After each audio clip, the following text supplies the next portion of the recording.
ஹெல்த்தியாக டேஸ்டியாக வெஜிடபிள் பிரியாணி செஞ்சிருவோமா. பிரியாணி பாத்திரத்தை சூடுபடுத்தி பாதி எண்ணெய் பாதி நெய் சேர்த்து நல்லா சூடேறும். ஹோல் கரம் மசாலா எல்லாம் சேர்த்து நல்லா பொரிய விடவும்.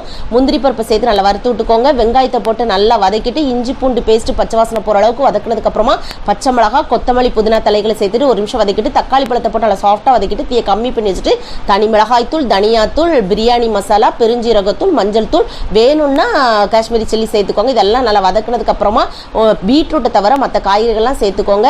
சோயாவும் வேணா வெந்நீல போட்டு எடுத்துட்டு பிழிஞ்சிட்டு சேர்த்துக்கலாம். தேவையான அளவுக்கு உப்பு போட்டு நல்லா வதக்கிட்டு தயிரையும் போட்டு நல்லா சாஃப்டாக வதக்கினதுக்கு அப்புறமா நான் இன்னைக்கு ஜீரக சம்பா அரிசி எடுத்துக்கனால 1:1.25 அளவுக்கு தண்ணி சேர்த்துக்கிறேன்.